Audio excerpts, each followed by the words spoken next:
종합해서 적어주면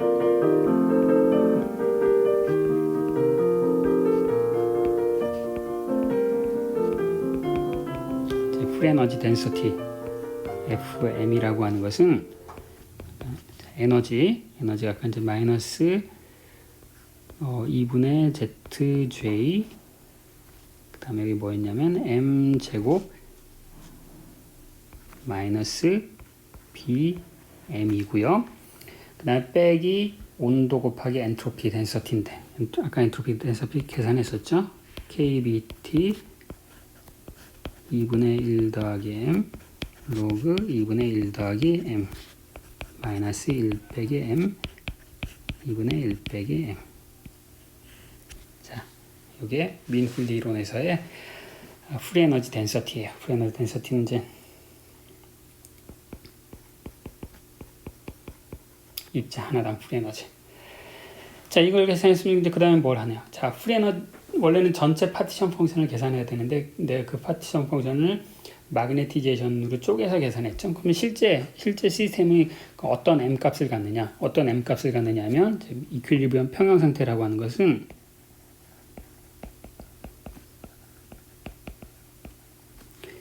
이게 뭐라고 했냐면 원시간에 뭐라고 했냐면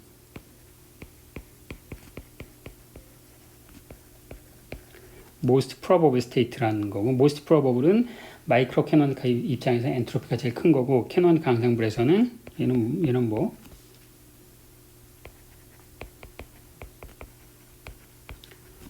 자유 에너지가 가장 낮은 상태였잖아요. 그래서 내가 이제 M의 함수로 풀 에너지를 계산했으니까 실제 평형 상태를 계산하려면 저 M 값 중에서 이 풀 에너지를 최소화하는 M이 얼마냐? 그게 바로 평형 상태의 마그네티제이션이 되는 거예요. 그래서 이제 평형 상태 결정하는 관계식이 뭐냐면 풀 에너지가 언제 미니마이즈 되는가 그걸 알아보면 되는 거니까 풀 에너지를 M으로 편미분해서 걔를 0으로 하면 되는 거죠. 그렇죠? 그래서 한번 미분해 봅시다. 미분해 보면 마이너스 J ZJ M 마이너스 B. 그다음 이제 뒤에 거 엔트로피 파트인데 엔트로피 파트.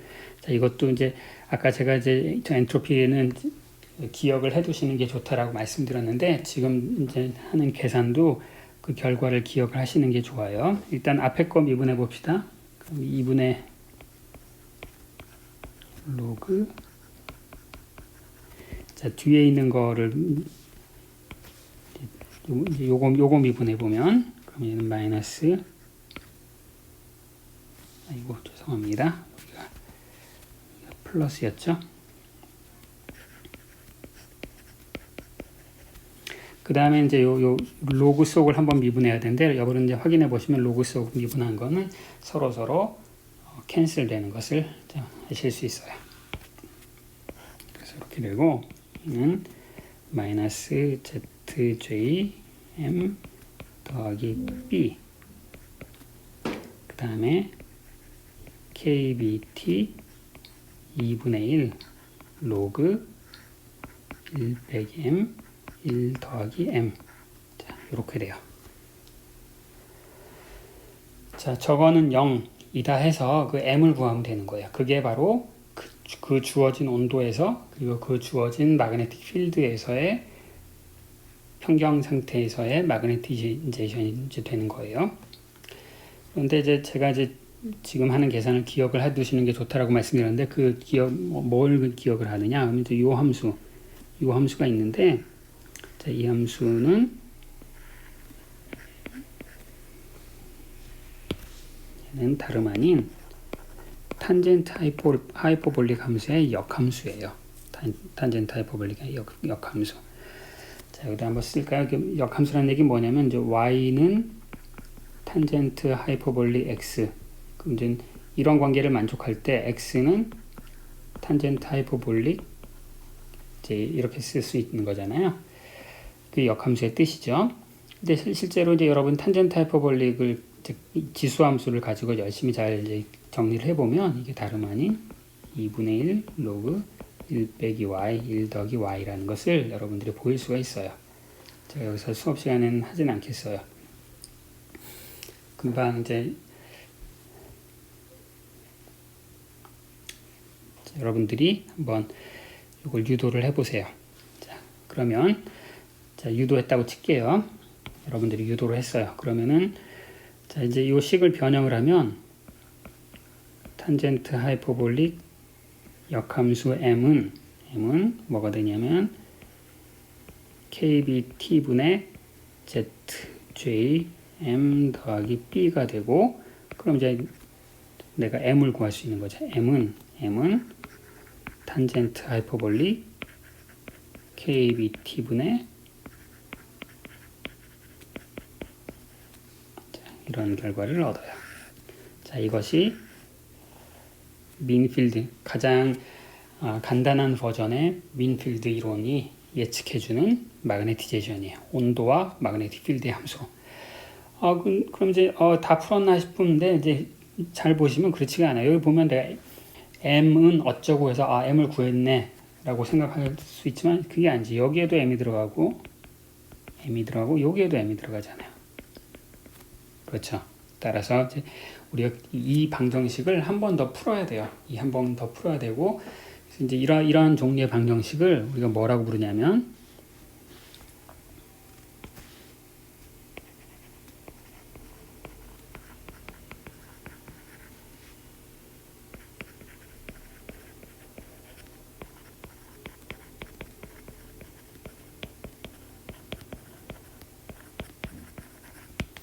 민필드 이론의 self consistent equation이라고 불러요.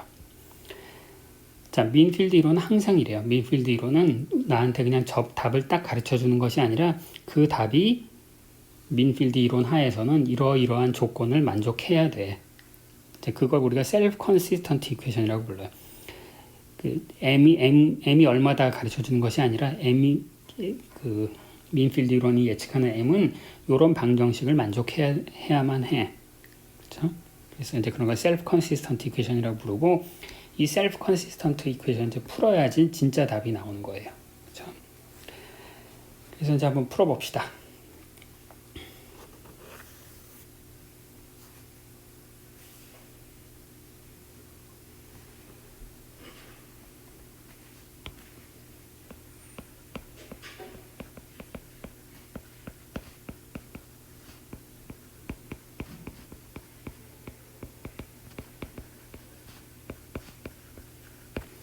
셀프 컨시스턴트 이렇게 풀 텐데, 자, 일반적으로 이제 주어진 이 셀프 컨시스턴트 이걸 풀어서 우리가 하고 싶은 게 뭐냐면 온도가 몇 도야, 몇 켈빈이야, 마그네틱 필드가 몇 테슬러야, 그때 마그네티제이션이 얼마냐, 내가 이걸 계산하고 싶은 건데, 그 중에서 특히 내가 관심 있는 거는 마그네틱 필드가 없을 때, 0일 때, 그때 마그네티제이션이 있나 없나, 내가 그게 관심이 있어요. 그래서 셀프 컨시스턴트 이퀘이션에 변수를 하나를 줄이는 거야. 마그네틱 필드를 0으로 놓고 그때 마그네티제이션, 그걸 우리가 여기다 M0라고 부르고, 이거 뭐라고 부른다라고 했죠?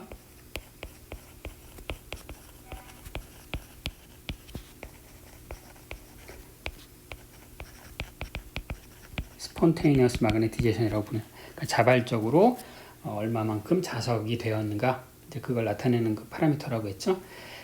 마그네틱 필드가 0일 때 셀프 컨시스턴트 이퀘이션을 적어주면 비교적 이제 간단해요. 자, 얘는 탄젠트 하이퍼볼릭 KBT ZJM. 자, 방정식은 비교적 간단해졌지만 여전히 이 방정식은 이제 초월 방정식이죠. 우리가 뭐 근해 공식이니 뭐니 이런 거로들 풀 수 없는 일반해를 이제 못 구하는 거죠. 이제 구하고 싶으면 이제 컴퓨터를 이용해서 수치적으로 구할 수 있어요. 근데 수치적으로 구하기 전에 내가 얘를 그래프의 속성을 이용해서 이 셀프 컨시스턴트 이퀘이션을 이 해가 어떻게 생겼겠구나, 이거를 짐작할 수가 있어요. 그래서 여기다 한번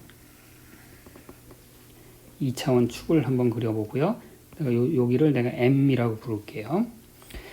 자, 이거 여러분 이제 어떤 방정식의 해를 구하는 방법은, 해를 이제 그래프로 구하는 방법은 이 좌변과 우변의 그래프를 따로따로 그리는 거야. 자, 좌변의 그림은 너무 쉽죠? y는 x 그래프 이거죠. 그 다음에 우변의 그래프는 탄젠트 하이퍼볼릭이니까 탄젠트 하이퍼볼릭은 항상 플러스 1과 마이너스 1을 왔다 마이너스 1에서부터 출발해서 플러스 1로 가는 게 이제 탄젠트 하이퍼볼릭 함수죠. 자, 그럼 이제 온도가 아주 낮을 때를 한번 봅시다. 온도가 아주 낮을 때는 어떻게 된가요? 여기 이제 온도가 kB t분의 1이니까 탄젠트 하이퍼볼릭의 엄청나게 큰 수 곱하기 m이 되네요. 그러니까 온도가 낮을 때는 탄젠트 하이퍼볼릭 마이너스 1에서 급격하게 플러스 1로 쭉 이렇게 가겠네요. 그렇죠? 이 온도가 매우 낮을 때. 반면에 온도가 매우 높으면 탄젠트 하이퍼볼릭 아주 작은 숫자 곱하기 m이 되죠. 그러니까 여기는 굉장히 완만하게 이렇게 마이너스 1에서부터 플러스 1로 이렇게 쭉 가는 그런 게 되겠죠. 그렇죠? 그래서 온도가 낮을 때에는 그럼 이제 저 방정식의 해라고 하는 것은 뭐가 해냐면 두 함수의 그래프가 만나는 게 바로 해가 되는 거죠. 그렇죠? 그래서 온도가 낮을 때는 해가 세 개가 있어요. 여기가 하나 있고, 여기 하나가 있고요. 여기 하나가 있고, 그 다음에 여기도 하나가 있네요. 그렇죠? 반면에 온도가 높을 때에는 해가 한 개밖에 없어요. 그렇죠? 그래서 이제 내가 얘를 이제 옆에다가 뭘 그릴 거냐면, 여기 이제 온도축이고요. 내가 여기다 이제 m을 그릴 거예요. m0를 그릴 거예요. m0 저 셀프 컨시스턴트 이퀘이션의 해. 그럼 이제 온도가 아주 높을 때는 굉장히 높을 때 여기 솔루션 하나만 있다라고 했는데 온도가 낮을 때는 답이 여기도 있고 여기도 있고 여기도 있네요. 그렇죠? 그래서 이 해를 다 구해보는 거, 온도를 다 바꿔가면서 해를 구해보면 어떤 그래프가 나오냐면 자, 이제 이런 그래프가 나와요.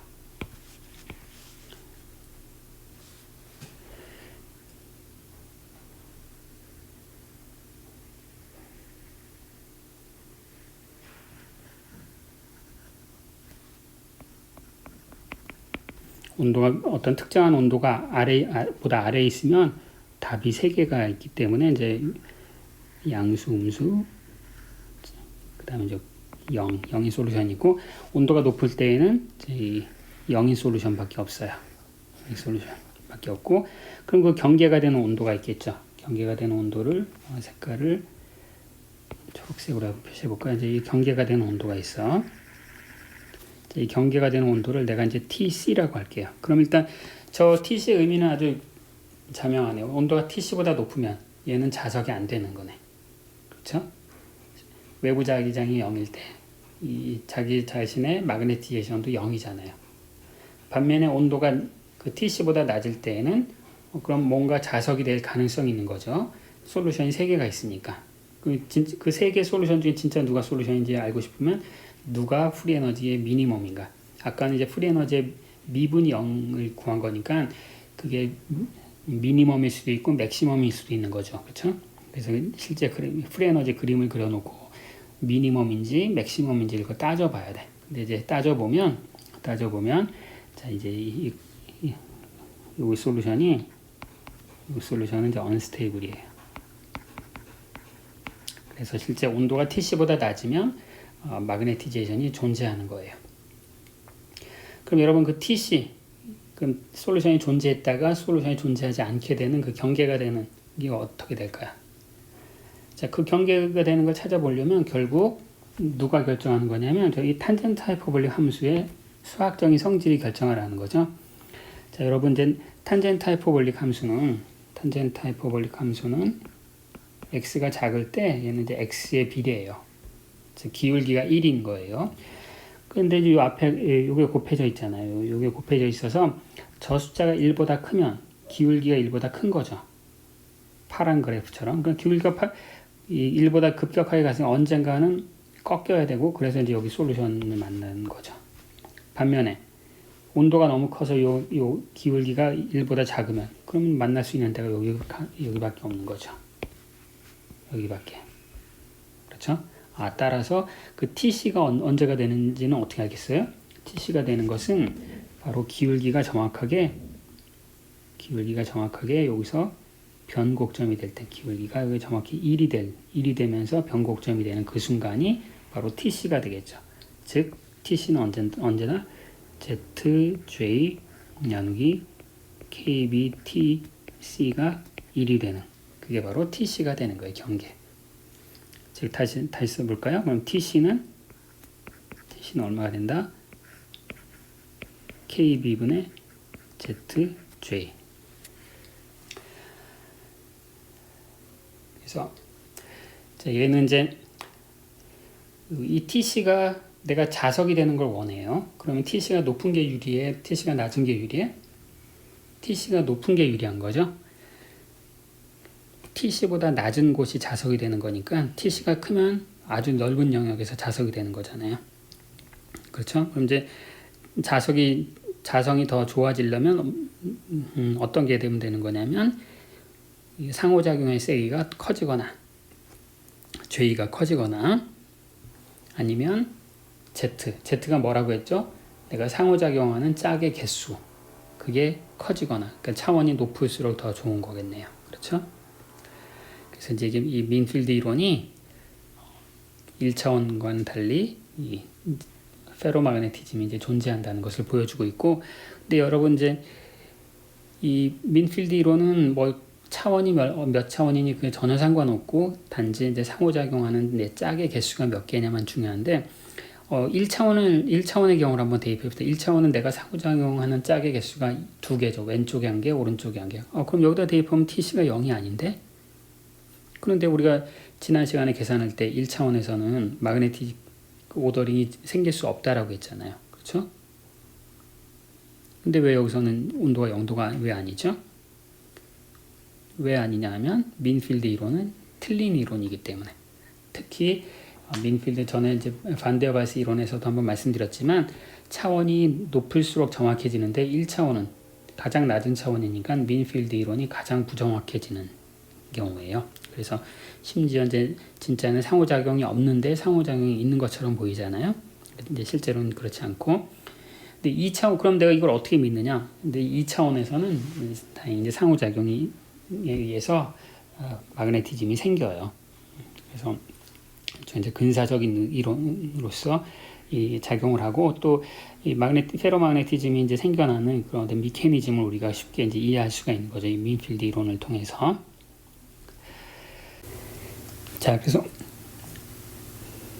온도가 낮으면 여기 보시던 바와 같이 해가 3개가 나오는데 그 중에 어떤 것이 진짜 프리에너지가 제일 낮은 그런 스테이트에 해당되는 건지를 이제 프리에너지 커브를 통해서 살펴보도록 하겠습니다.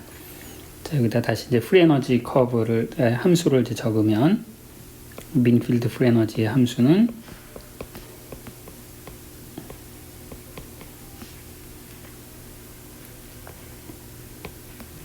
물론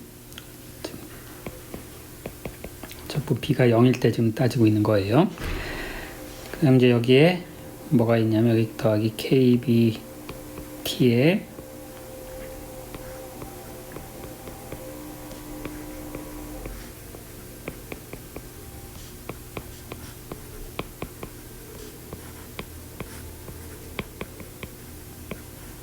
자, 이게 이제 프리에너지 함수죠. 그럼 이제 온도를 바꿔가면서 얘를 이제 M의 함수로 그래프를 그려서 언제 최대가 되고 언제 최소가 될지를 이제 보면 될 텐데, 이제 그래프를 컴퓨터를 이용해서도 그래프를 그릴 수 있는데 그 전에 그에 앞서서 이 함수의 그 특징을 가지고 조금 해석적으로 할 수 있는 부분을 좀 해보겠어요. 저기 오타가 있네요. 이렇게 되죠. 자, 내가 이 함수를 m이 0 근처에서 테일러 전개를 한번 해보도록 하겠습니다. 왜 테일러 전개를 할 거냐면 지금 온도가 높을 때는 m이 0인 것만 솔루션이다가 온도가 TC보다 낮은 곳에 오면 0이 아닌 솔루션도 나오잖아요. 근데 그 0이 아닌 솔루션이 여전히 0 근처에 있잖아요. 그렇죠? 좀 왜냐면 내가 요 근처 한번 따져보겠다. 요 근처에서 요 근처를 알면 다 알 수 있을 거 아니에요. 그렇죠? 그래서 이제 m이 작을 때 테일러 전개를 한번 해보려고 해요. 자, 뒤에 있는 이제 로그 때문에 좀 테일러 전개가 지저분해지겠죠. 그렇지만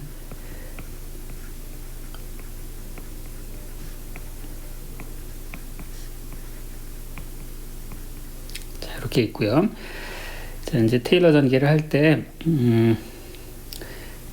여러 가지 뭐 그냥 해도 되는데, 여러분 잘 보시면 이제 요 파트하고 요 파트를 비교해 보면 그냥 m을 -m으로 바꿔치기 한 거밖에 안 되죠. 그럼 굳이 테일러 전개 두 번 하지 말고 앞에 부분을 테일러 전개를 해서 홀수 파트를 다 날려버리면 되겠네. 왜냐? -m 대입한 거를 또 더하는 거니까 m의 홀수 차수는 다 날라가겠죠. 그렇죠? 따라서 이제 나오는 것은 m의 0승, m의 2승, m의 4승, m의 6승 뭐 이런 것들만 나올 거예요. 그래서 앞에 것만 합시다. 앞에 것만 하고 테일러 전개해서 이제 두 배만 하겠다. 자, 그걸 염두에 두고. 자, 그러면은